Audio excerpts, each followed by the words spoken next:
శ్రీ గురుభ్యో నమః. మీనరాశి 2024 మార్చి 1వ తేదీ శుక్రవారంతో ప్రారంభమై 10వ తేదీ ఆదివారంతో అంతమయ్యేటువంటి తొలి 10 రోజుల్లో మీనరాశిలో జన్మించిన జాతకులకి ఫలితాలు, సూచనలు, సలహాలు క్లుప్తంగా 4 పాయింట్లలో తెలియజేయబోతున్నాను. ఇక మొదటి పాయింట్కి వస్తే 1వ తేదీ ఉదయం నుంచి 2వ తేదీ ఉదయం 8 గంటల 17 నిమిషాల వరకు ఉన్న సమయంలో మీరు అనుకుంటారు, నాకేదో అదృష్టం తిరగబడిపోయింది, ఏదో బాధపడుతున్నాను, కానీ నేను అదృష్టవంతుని కాదు, నా తర్వాత వచ్చిన వాళ్ళంతా అదృష్టవంతులే, కానీ ఏదో దురదృష్టం తగిలింది, ఎవరను ఏదో దిష్టి పెట్టారు, అది పెట్టారు, ఇది పెట్టారు, కనుక ఇలాగా ఆలోచన చేస్తుంటారు. ఎవరు ఏదైనా చెప్పినా మీరు చెప్పేంత కాదండి, నిజమే, ఐఎమ్ నేను లక్కీ పర్సన్ కాదు, అన్లక్కీ ఫెలో, ఏదో పోయిన జన్మ చేసుకున్న కర్మంతా నా నెత్తిని చుట్టుకుంది, ఇదే ప్రకారం కొంత నెగటివ్గా థింక్ చేస్తున్న కారణంగా కూడా మీకు అయ్యే పనులు కాకుండా పోయే అవకాశం వస్తాయి.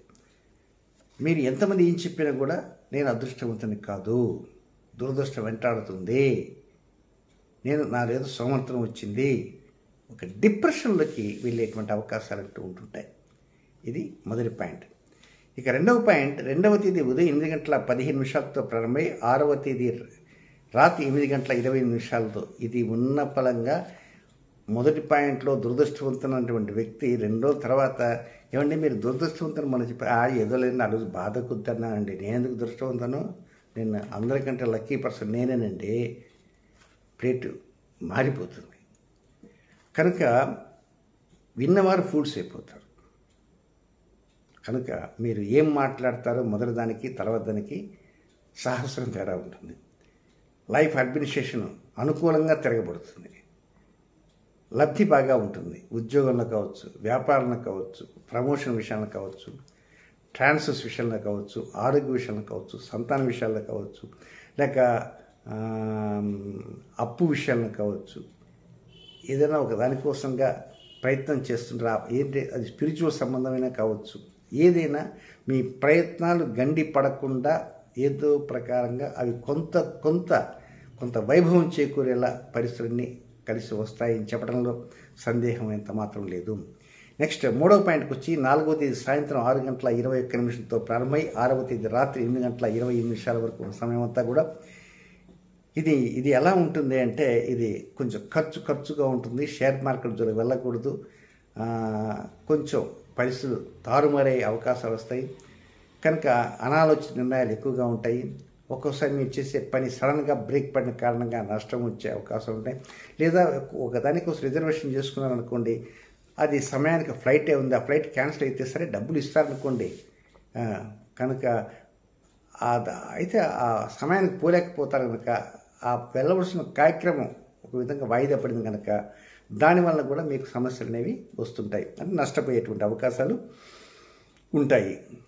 సో ఏదైనా కొంత మనసంతా కూడా కొంచెం కష్టంగా ఉన్నట్టుగా అనిపిస్తుంటుంది. ఇక చివరి పాయింట్, 8వ తేదీ రాత్రి 9 గంటల 20 నిమిషాల నుంచి 10వ తేదీ అర్ధరాత్రి వరకు ఉన్న సమయం అంతా కూడా ఇది చాలా ఆనందంగా ఉంటారు. ఎవరన్నా కళ్ళబొల్లి మాటలు చెప్తుంటే మాత్రం వెంటనే పసిగట్టేస్తారు, నువ్వు చెప్పేది తప్పు, నేను చెప్పేది కరెక్ట్, ఈ కళ్ళబొల్లి మాటలతో మమ్మల్ని పల్టీ కొట్టించవద్దు అని ఏదో ప్రకారంగా వాడిని దూషిస్తారు, వాడిని బయటికి నెట్టేస్తారు. ఆ విధంగా ఉంటాయి మీ యొక్క చేతలు. సో ఏదైనా కొంతవరకు మనసంతా సంతోషంగా ఉంటుంది, ప్రశాంతంగా ఉంటుంటుంది. ఇక మీనరాశిలో జన్మించే జాతకులకి నక్షత్రం ప్రకారంగా ఈ 10 రోజుల్లో వ్యతిరేక సమయాలు కొన్ని ఉన్నాయి కనుక అవి కూడా తెలుసుకుందాం. పూర్వాభాద్ర నక్షత్రం 4వ పాదంలో జన్మించిన జాతకులకి 7వ తేదీ మధ్యాహ్నం 1 గంట 3 నిమిషాలతో ప్రారంభమై 8వ తేదీ ఉదయం 10 గంటల 41 నిమిషం వరకు అనుకూలమైన సమయం కాదు. నెక్స్ట్ ఉత్తరాభాద్ర నక్షత్రంలో జన్మించిన జాతకులకి వారికి 8వ తేదీ ఉదయం 10 గంటల 41 నిమిషం నుంచి 9వ తేదీ ఉదయం 7 గంటల 55 నిమిషాల వరకు వారికి అనుకూలమైన సమయం కాదు. ఇక చివరి నక్షత్రం రేవతి నక్షత్రం జన్మించిన జాతకులకి రెండు సమయాలు ఉన్నాయి. అదేంటే 1వ తేదీ ఉదయం 12 గంటల 45 నిమిషాల వరకు, ఫ్రమ్ మార్నింగ్ టు ఆఫ్టర్నూన్, తిరిగి 9వ తేదీ ఉదయం 7 గంటల 55 నిమిషాల నుంచి 10వ తేదీ ఉదయం 7 గంటల వరకు. ఈ సమయాలు రెండు అనుకూలం కాదు, వ్యతిరేకంగా ఉండే ఫలితాన్ని ఇస్తుంది. కనుక రొటీన్ కార్యక్రమం మాత్రం చక్కగా చేసుకోండి తప్ప కొత్త కార్యక్రమాలు మాత్రం శ్రీకారం చుట్టకూడదు. ఇక ఇవి నక్షత్రం ప్రకారం చెప్పే సమయాలు. ఇవి కాకుండా మరొక 3 సమయాలు సిద్ధంగా ఉన్నాయి. అది ఏ నక్షత్రం వరకైనా ఈ సమయాలని వర్తిస్తాయి. అవి ఎప్పుడంటే అవి 2వ తేదీ, అది మార్చి 2వ తేదీ ఉదయం 7:53 నుంచి రాత్రి, అంటే 2వ తేదీ రాత్రి 8:24 వరకు ఇది మొదటి సమయము. రెండవది 5వ తేదీ రాత్రి 7:23 నుంచి 6వ తేదీ ఉదయం 6:30 వరకు ఇది కూడా అనుకూల సమయం కాదు. మూడవది 8వ తేదీ రాత్రి 9:57 నుంచి 9వ తేదీ ఉదయం 8:09 వరకు ఇది కూడా అనుకూలమైన సమయం కాదు. రొటీన్ కార్యక్రమం మాత్రం చేసుకోవచ్చు.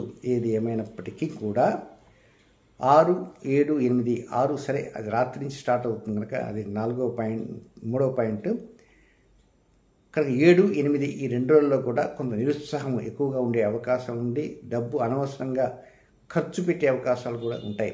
10 రూపాయలు ఖర్చు పెట్టవలసిన చోట అది 50 రూపాయలు ఖర్చు పెట్టేటువంటి అవకాశాలు ఉంటాయి. అంటే ఖర్చు 1కి 3 రెట్లు పెరిగేటువంటి అవకాశం ఉందని కూడా గమనించాలి. ఏదైనా ఆనాడు 8వ తేదీ ఆ సాంబ సదాశివుని ఆ ఆలయానికి వెళ్ళి చక్కగా ధ్యానించి ఆ స్వామి యొక్క అనుగ్రహం పొందడానికి ప్రయత్నం చేసుకోండి. శుభం.